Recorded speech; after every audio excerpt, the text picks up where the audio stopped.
연구원 여러분 안녕하세요. 오늘은 22년 9월 15일 오후 2시를 넘어가고 있는 시간입니다. 여러분 계신 곳은 어떤가요?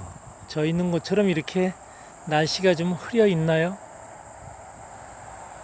제가 사는 이곳 파주에는 올해 일조량이 굉장히 많이 부족했습니다. 제가 경험한 바로다가 의하면 말입니다. 제가 농사를 지면서 물론 똑같은 해는 없다라는 이러한 얘기를 말씀을 많이 드렸는데 그럴 수는 없겠죠. 그렇지만 올같이 이렇게 비슷한 이러한 해도 굉장히 드뭅니다. 즉 일조량이 평균 해마다 수십 년간의 평균 데이터를 내본다 하면 올해처럼 이렇게 일조량이 떨어지는 해도 그렇게 많지 않다는 것이죠. 자, 그렇다 그러면 올 같은 해는 어떠한 일이 벌어질까? 저는 농사를 짓는 농민으로서 한번 들여다보겠습니다. 일조량이 중요하다는 것은 아마 극히 다들 알고 계시죠. 그리고 자외선의 중요성, 물론 다 아실 겁니다. 그렇지만 농사에 있어서 이거는 아주 대단히 중요하죠. 이것은 우리가 잘 알면 자연에 공짜로 그냥 있는 이러한 것을 우리가 활용하는 것인데 이거는 지금 우리가 어디서 끌어올 수도 없고 만들 수도 없는 이러한 것이잖아요. 먼저 편에는 비가 오는 물의 이동을 말씀드렸는데 이 바람도 역시 마찬가지고요. 그리고 이 태양, 햇볕 이것을 우리가 마음대로 막거나 끌어다 쓸 수 없다는 것이죠. 자, 그렇다 그러면 자연에서는 올처럼 이렇게 일조량이 왜 부족한 해가 있을까? 이 왜를 우리는 한번 생각해 봐야죠. 이 속에 우리 농업에 아주 큰 공부가 들어 있습니다. 자연의 에너지를 우리는 이제는 공부하고 하나하나 파헤치는 이러한 시기가 왔다는 것이에요. 그래서 오늘 과감하게 저는 여러분한테 이 자외선에 대한 것, 태양 에너지에 대한 이야기를 한번 말씀을 좀 드려보겠습니다.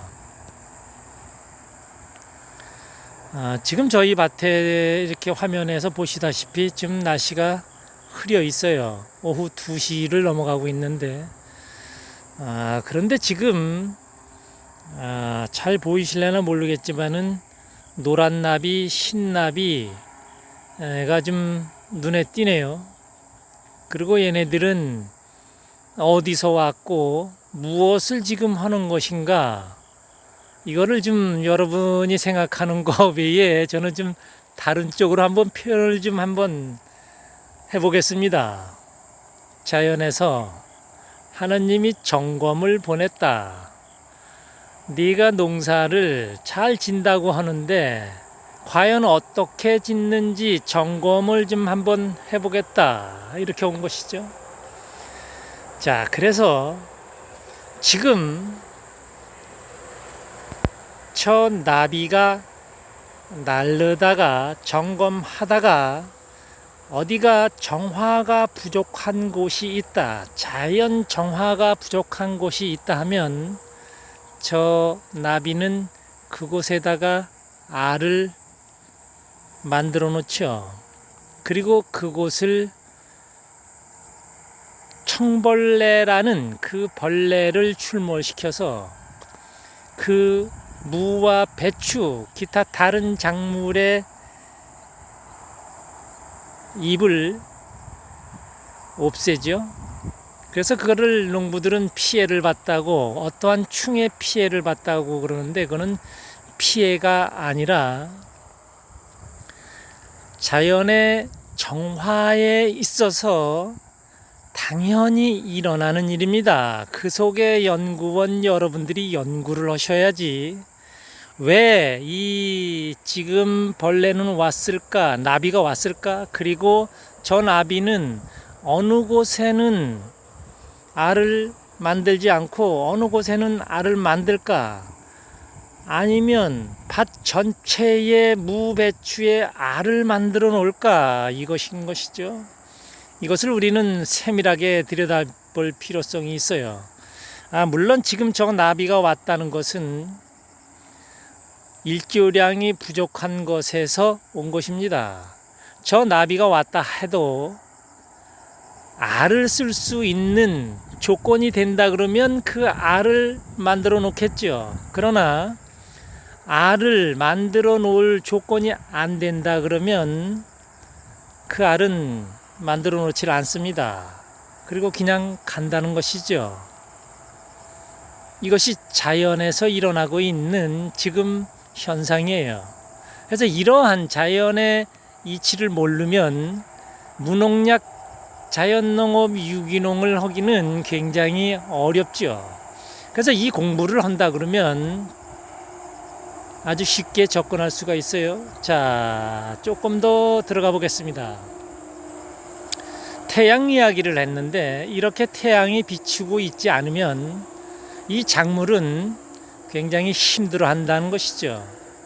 이 태양 자외선, 물론 이것뿐만이 아니겠지요. 이것으로 인한 다른 영양과 에너지를 만드는데 이 태양의 빛이 없으면 그 에너지를 끌고 들어올 수가 없어요. 자, 그래서 이렇게 흐릴 때는 태양의 에너지가 다른 에너지를 만들지 못한다. 무한동력, 자유에너지, 농업에 있어서 말입니다. 이것이 작동이 되질 않는다.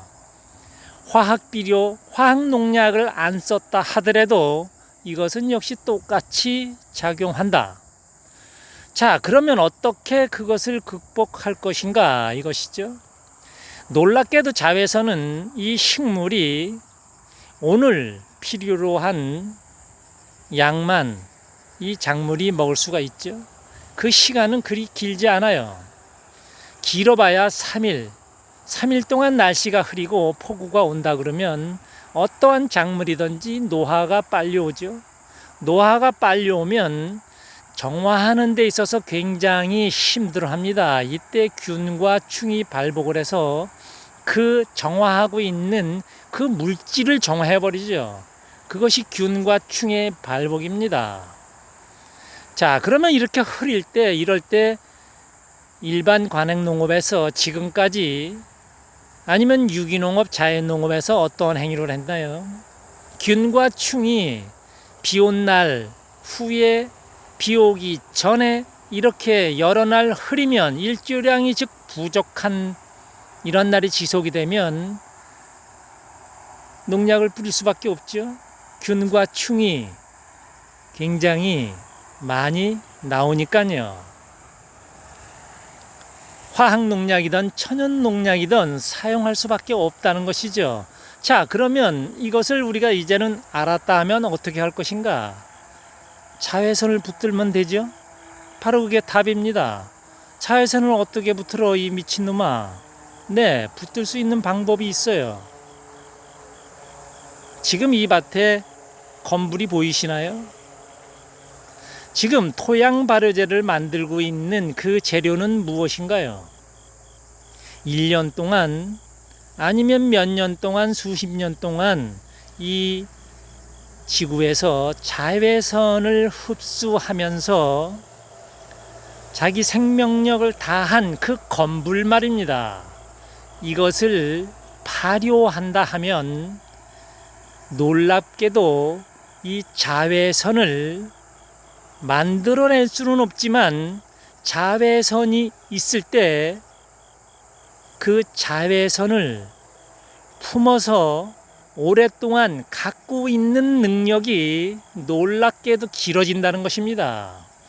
그래서 건불, 고온 발열, 이 토양 발효제를 갖고 이 토양을 발효시킨다 하면 이렇게 날씨가 우중충하고 비가 오고 흐리고 이러한 날이 며칠이 지속이 돼도 어떠한 균과 충, 농업에 있어서 피해를 준다고 하는 것이죠. 물론 피해는 아니지만 일단 그렇게 표현을 하겠습니다.